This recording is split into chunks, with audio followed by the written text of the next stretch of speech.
মাত্র ১ বছর আগে যশোর থেকে চারা সংগ্রহ করে ১ একর জমিতে ড্রাগন চাষ করেন শরীয়তপুরের ভেদরগঞ্জের দুই উদ্যোক্তা শফিকুল ইসলাম ও মোবারক সর্দার। এতে লাভবান হয়ে এখন ৩ একর জমিতে চাষের পরিধি বাড়িয়েছেন তারা। তাদের এ সাফল্য দেখে আশেপাশের এলাকায় গড়ে উঠেছে একাধিক ড্রাগন বাগান। আবহাওয়া ভালো থাকায় এবার বাগানটিতে ফলনও ভালো হয়েছে। এবছর প্রায় ১০ লাখ টাকার ফল বিক্রি হবে বলে আশা করছেন সংশ্লিষ্টরা। অনেকেরই কাজের সুযোগ সৃষ্টি হয়েছে। আমাদের এই যুবকরা এখানে কাজ করে দেশে এইরকম ফল আমরা চাষ করে আমরা দেশের একটা উন্নয়ন দেখাই, এইটাই আমরা চাই। দেখার জন্য আসছি এবং নেওয়ার জন্য আসছি। আমার এখানে যে কাম এই ড্রাগনটা দেখাশোনার। ২ বছর পরে আমাদের বাগানে আল্লাহর অশেষ রহমতে অনেক ফল পেয়েছি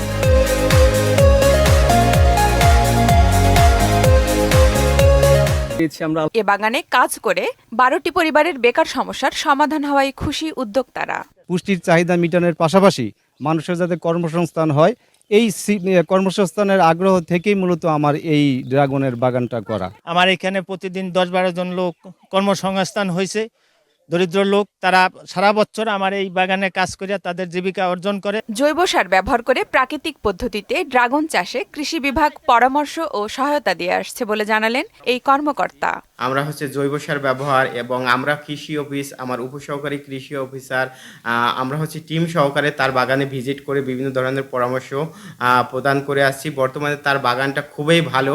মাটি ও আবহাওয়া অনুকূল হওয়ায় ড্রাগন চাষ সম্প্রসারণ করা গেলে এখানকার কৃষকরা অর্থনৈতিকভাবে লাভবান হবেন বলেও মত দেন তিনি। আফরিন পপি, মোহনা সংবাদ।